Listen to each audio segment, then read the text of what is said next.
until they get to college, I don't think the rankings are as significant. If those number one players didn't make it to the top of the top, then who did? It must be people. Right, and I'm sure that there are people that are somewhere in the top 10, top 20 that are probably jump them through college. That's possible. But I'm not going to give credence to a guy who was well outside of that in high school to think that he's going to just somehow leapfrog without going to college. Well, he's not saying he's just going to sit at home. He's going to get him overseas is what he's trying to do. That's what he...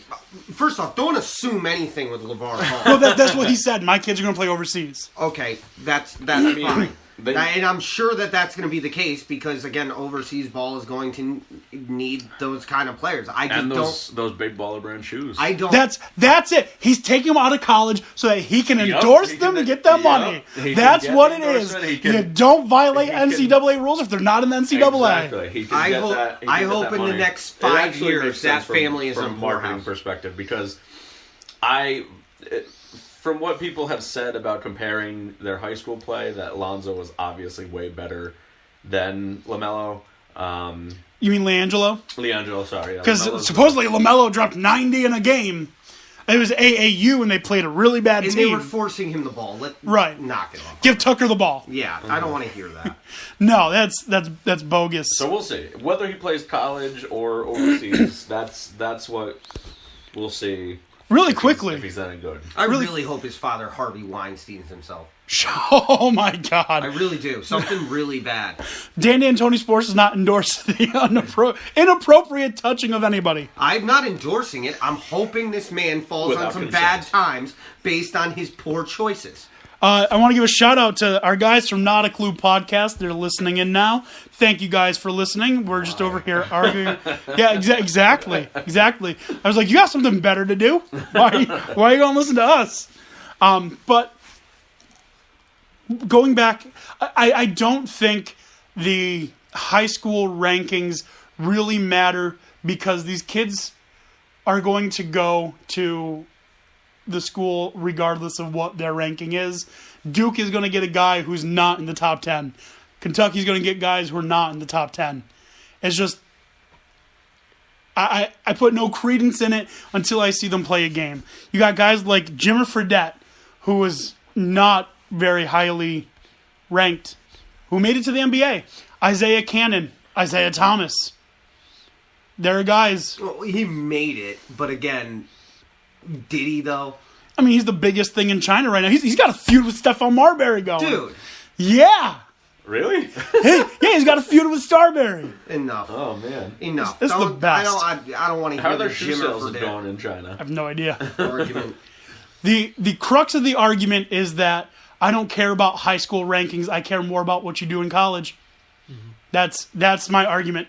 You could have been number one in high school. You're not making it to the NBA if you suck in college. Mm-hmm. Right, but we've also seen these people that were ranked high in the NBA or in high school make the transition from high school to pros and be all-stars and Hall of Famers. So there is credence to the rank of a high school athlete in basketball. Not to the same extent that... More so in any other sport other than hockey, where I'm pretty sure they pick people out at 16. Or baseball, where you can get drafted at right out 13 of high school, years yeah. old. So, I mean, yeah, if we're talking professional sports, but it's not... If you want to look at it, basketball is the only one where there is that relation as far as draft status. Here's where I think my argument's going to be made. LaMelo Ball has already committed to UCLA. And he's a sophomore in high school. He is already committed to that school. I don't care. How can you... If these rankings really matter, more There's so than the potential... kids signing letters of intent to go play football at Alabama now. Right. No, that's making my argument. You don't have a ranking on them, yet these schools are still right, I'm going off of their scholarships. ranking once their senior year is done. That's where I'm taking the ranking from. Before you enter the actual college play. Because most of the people, let's be honest, college is nothing more to the people that are on the top 20 of that list. It's nothing more than a buffer before they leave. College is because they have to. Unless you're Sam Darnold and the Jets are your future. No, I'm talking about basketball. No, For the I know. Basketball players, I'm the top 20, college is nothing more than a buffer for them before they decide to leave. I'm taking a stab at the Jets. That was the point of that. Listen, I'm all for taking stabs at Jets. That's fine. But not on Jets. Only at Jets. They just beat Kansas City. That's not an accomplishment right now. Actually, in fairness, every team in New York, every team that has New York in their title has beaten Kansas City. Buffalo did?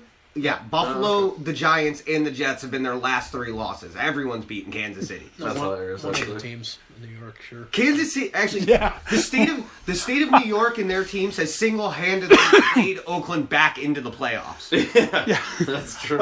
Really quickly, I find it ironic that I think the Redskins still have to play the Chiefs.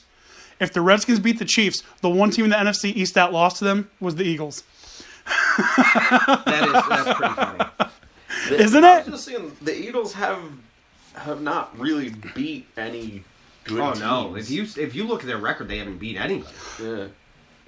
Which Here's the thing, Eagles though. fans should be a little they nervous. beat. One team they beat Who? with a winning record: the Panthers. Here's the argument I'm going to make, though, and this is different than an argument that you could make for college football. All of the players in the NFL are professionals, and if you're just smacking teams around, you're pretty damn good. They are smacking teams around. True, They're smacking professional teams around with a second-year quarterback from North Dakota State. I agree with you, but I think what Dan was trying to make as the point is They they haven't. may be smacking teams around, but are they really the playoff caliber team everyone thinks they are? They just got smacked by the Seahawks. I mean, yes, it's In Seattle. but It's bound to happen. It's bound to happen. I mean, you can't keep Yeah. going with that many wins and expect your team to just float in. You're not the Right, Patriots. right. You can't cheat your way to this. I I said maybe they're you not could. the Patriots. All right, let's run They're down. allowed to do that. you must cheat. Let's Bella cheat the Cheatriots. Really quickly, I was having a discussion with Christine the other day. Maybe it was sometime last week. We were talking about the teams that I hate the most, and of course, Stony Brook was on there. I hate Stony Brook. The Eagles were on there, and then I said I hate the Eagles more than I hate the Patriots, and she was disgusted. And I said the reason being there was a time that I'm a little disgusted with you too. Listen to my argument. There was a time before Tom Brady and Bill Belichick that I did not hate the Patriots. Yeah, when they were losing. After Bill Belichick and Tom Brady are gone, there will be a time I will not hate the Patriots. Yeah, when they're losing.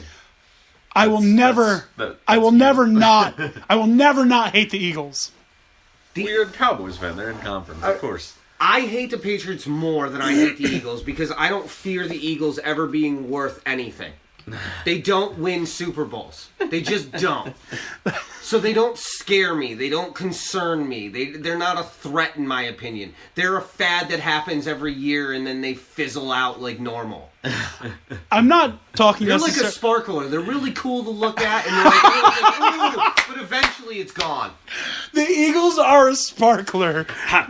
That is beautiful. So no shot for the Super Bowl. This Eagles team. This is one of the best shots they've had in a long time. But if I'm a betting man, which I am, recent history says, you're not going to make it. Listen, all you need to know about my thoughts for the Super Bowl are hashtag I got a feeling. I exclusively try and date girls that like the Eagles because they're never expecting rings. That's terrible. But the problem is girls that. But the problem is the girls that like Eagles are guys. So I'd stay away. I've met one Eagles fan my entire life. I actually know quite a few. I've met many. I've only met one, and he's a ginger. I don't know what that has to do with it. Daywalker or Yeah. I have at least 6 friends who are Eagles fans. I've had at least 3 teachers who are Eagles fans. Hussein Holly. Mm-hmm. Yep. And I had a roommate in college who was an Eagles fan. Gross. I had a football coach that I worked with who's an Eagles fan. Gross. Yeah, but Not a Clue podcast guys say snakes and sparklers. You know those snake things? I hate those. They're so anticlimactic. Just like that's they all keep. the fireworks stand has snakes and sparklers. But that's show dirt. That's pretty accurate then. Yeah. But let's run through the NFL games. Moral of the story, there will be a time I don't hate the Patriots. There will never be a time I don't hate the Eagles. I feel bad for the Giants. There will never be a time I don't hate the Patriots. There'll never be a time I don't hate any Alabama fan. When they go back to losing and they shut up. Nope, I'll still hate them. Yeah, because in like 40 years, I'm like, yeah, we had Saban. Yeah, no, they'll still remind you of everything that they did before. Saban's going to go to LSU, win a ring, and Alabama's going to be like, Saban! Not a Clue podcast guys are happy you got the reference. Oh, good. All right, NFL scores. We're just going to run through these, give your thoughts and whatnot. Cowboys 38, Redskins 14. Boy, did they look bad. Surprising. Boy, did they look bad. Vikings 14, Falcons 9. That's a solid win. Ravens 44, Lions 20. That's a butt whooping. Yep. Patriots 23, Bills 3. What the hell happened? Season over Buffalo. Bills collapse against the Patriots like they always do. Yep. Excuse me. Jimmy G 15, the Bears 14. All right. Jimmy G, man. He's the truth. He didn't look that good. That's I don't know. He looked good for the 49ers. And the Bears defense, as we've said, is nothing to sneeze at. So right, but 14 or 15 points. I'm not impressed. It's a it's win his against first a game. Team that should be better than him. It's his first game on a team that he'd never played for, with an offensive coordinator who runs one of the most complex systems. Yeah, I'm obviously I'm not saying bench him. He's not Peterman. I'll wait to pass judgment on them, and let's be honest, the 49ers aren't really a great team all around. He looked pretty your good. Best wide I receiver watched is good. snatches of it on Red Zone, and he looked decent. Yeah, I mean, yeah. In all fairness, Josh McCown too, but they weren't showing much of it. In all fairness, Josh McCown looked awesome. Anyways, 38 points. Jermaine Kearse. AFC Offensive Player of the Week. I have no idea how he was and not the receivers. But yeah, it should have probably been. Well, Anderson didn't score any touchdowns, so that's probably why they didn't give it to him. The tape. Really quickly, I just want to say the game that we were at. A couple of things. Really quickly, I've watched that Austin Seferian-Jenkins thing. His arm hits out before the second foot comes down. It's not a touchdown. Heard that. I didn't actually watch it live. It looked like a touchdown. It looked like a touchdown live. Yes, but and of course, they're only going to show you the one show angle, in the stadium that's compelling. Yeah. But you want to know the takeaways that I had from that were awesome first NFL game experience. It was a close game. If Josh McCown makes a smart play and just takes the sack instead of trying to throw it, they don't fumble, the drive continues, and it's a tie game. Yeah. Also, if, what's his name, Curley? If he's not slow as hell, he scores a touchdown, and they beat the Panthers. Oh my God, he was so slow. He's definitely lost a step or 5. 12. If that were Robbie Anderson or Jermaine Kearse, or even Austin Seferian-Jenkins, that's a touchdown. Mm-hmm. But he got caught by the Panthers. I think it was Thomas Davis that got him. Like, you let a linebacker track you down. Like, that's embarrassing. You're looking like Victor Cruz out there.